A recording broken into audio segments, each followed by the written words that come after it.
বন্ধুরা দেখুন, যখন খেলতে খেলতে বোরিং হয়ে যাবে, কোনো খেলা খেলতে ভালো লাগবে না, তখন আপনার বন্ধুকে সঙ্গে করে নিয়ে এরা এমন খেলা খেলতে পারেন।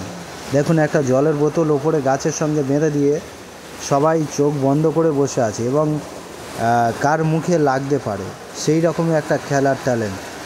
মানে বোতল আসবে, ওখান থেকে মুখ সরিয়ে নেবে, মুখে লাগবে না, এই রকম ধরনের খেলা। দেখুন তিনজন মিলে কী করছে, খুব মজাদার খেলা। কিন্তু যে ব্যক্তি প্রথম বসে আছে কিন্তু তার বেশিটা লাগছিল, এখন অন্য ব্যক্তির লেগে যাচ্ছে।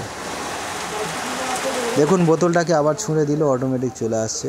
যে মাঝখানে বসে আছে তার লাগছিল, এখন যে ব্যক্তি ফার্স্ট টাইম বসেছে তার মাথায় বেশিরভাগটা লাগছে। প্রত্যেকে উল্টে পাল্টে সামন থেকে পিছনে, পিছন থেকে সামনে এমনভাবে বসে সবাইকে সুযোগ করে দিচ্ছে বোতলটাকে ছুঁড়ে দেওয়ার, কেউ না কোনো অজুহাত না রাখতে পারে।